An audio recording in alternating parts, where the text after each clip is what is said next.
What's up everybody? Welcome to another video. In my hands here I've got the Glarry GTL. Really cool guitar, and it retails for just over $100, pretty much $100.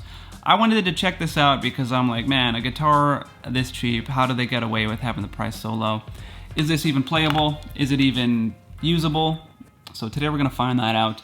Gonna go over some specs real quick. We got rosewood fingerboard, maple neck, basswood body, 25.5-inch scale length from the nut to the bridge. We got pickup selector, volume control, master tone control, which controls both of the pickups, and it actually weighs just under 6 pounds, which is quite light for a guitar. That's partially due to the semi-hollow design with the F hole there, so you get a bit of an acoustic feel with it, which I really like. So yeah, we're gonna start off today just by, I'm gonna go over some of the things that I really like about this guitar. I'm gonna go over some of the positives to start off on a positive note. Here we go.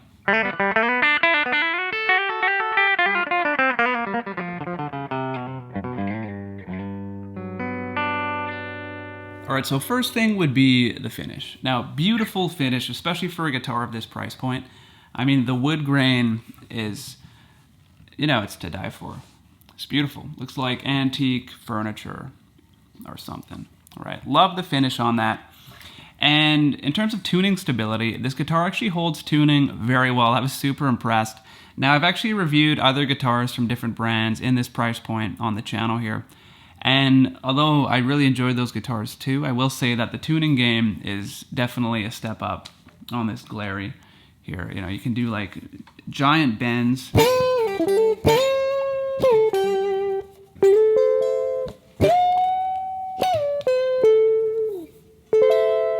And it stays in tune, which I was really surprised by. Another thing I really like about the guitar is the shape of the neck. So it's relatively round, you know, a round C shape. It feels more so like an acoustic. It doesn't play like an acoustic, but that's how I would compare the neck shape. Anyways, really good if you're doing like bar chords or, you know, greasy blues bends.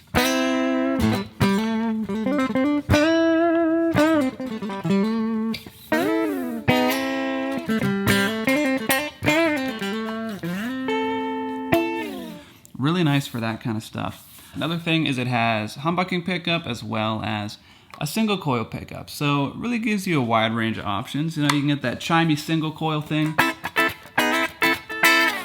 and then more of a rounded humbucker sound.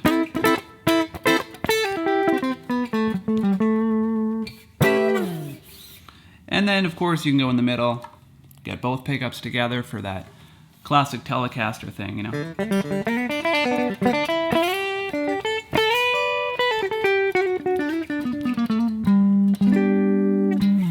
And last thing I want to point out, just something I noticed, the knobs on this guitar are super smooth. I don't think I've ever actually played a guitar where the knobs move so smoothly. Like it's quite satisfying turning these things. So not that that really matters too much, but yeah, it's a nice even taper as well. Like when you think about, you know, starting at nothing, the volume increases very evenly across the span of the knob. Check this out.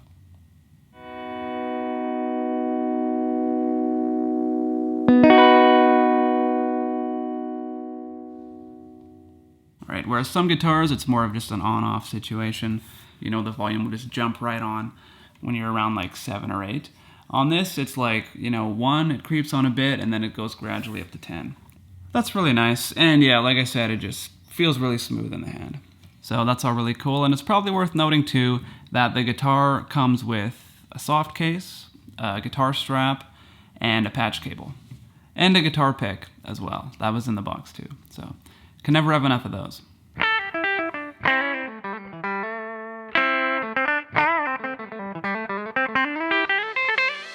So now obviously a guitar at this price point, it's likely targeted towards beginners, you know, if it's your first guitar, or maybe you're looking for a cheap guitar to mess around with and try a different setup, pickup options, stuff like that. Or maybe you just want a cheap backup guitar to bring with you on your gig in case you break a string. Or maybe an affordable travel guitar, something you can bring on the road or bring on a trip or something like that, and not have to worry too much about if it's gonna break underneath the airplane, knock on wood. Could also be useful too if, like, let's say this situation, like your kid wants to play guitar and you're not sure if they're gonna be serious about it or stick with it, and you don't wanna break the bank on their first guitar that they might only play for a couple weeks and then give it up. Something like this could be great for that. And if that is something you're looking for any of those reasons, I could totally recommend this.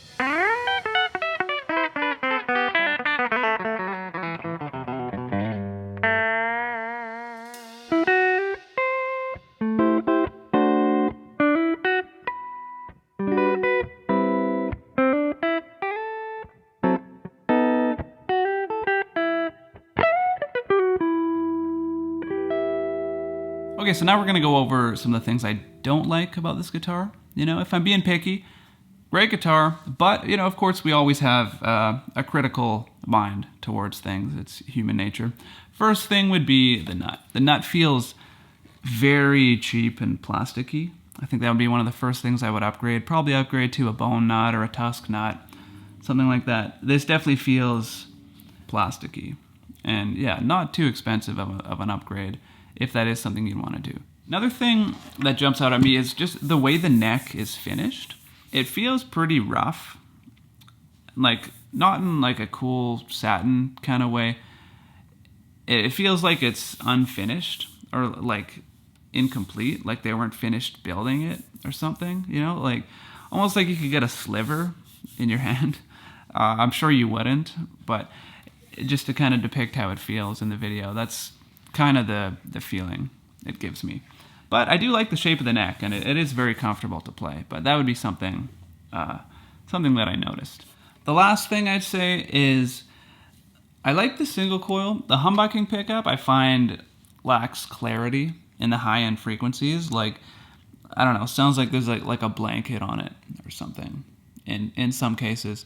Now, yeah, of course you can EQ that in post-production, or, you know, increase the treble on your amp or something. But yeah, that is something I find. It like the humbucking pickup, it sounds a little muddy, maybe. Not that it's unusable, but in comparison to my other guitars, that is something I noticed with this. And hey, maybe that's what you want. If you want more of like a jazz style, darker tone, it could work really well for that, especially with the F-hole there. It could be suited for that style. But yeah, I prefer a little more clarity in the pickup. Not to say it's a bad guitar, but those would be my critiques if I had any. Oh yeah, and the playability too, pretty good. Actions maybe a little high. The frets do feel a bit sharp. I'd say the rosewood on the fretboard here definitely feels dry, like it could use a good oiling or something. But it's super fun to play. And there's something cool about kind of having to fight with the guitar a little bit. You know, if a guitar is too easy to play, you can kind of lose the feeling a bit. Maybe that's a bit too philosophical, but, you know, if you know what I mean, then you know what I mean. So, anyways, links in the description down below if you want to check this out, if you're on the Glarry website. And I've got links to some of my other videos as well, if you like this kind of thing here on the channel. If you're new here, don't forget to subscribe. It really helps me out. And yeah, most importantly, have a great day. I'm Lon Eagleton. We'll see you next time.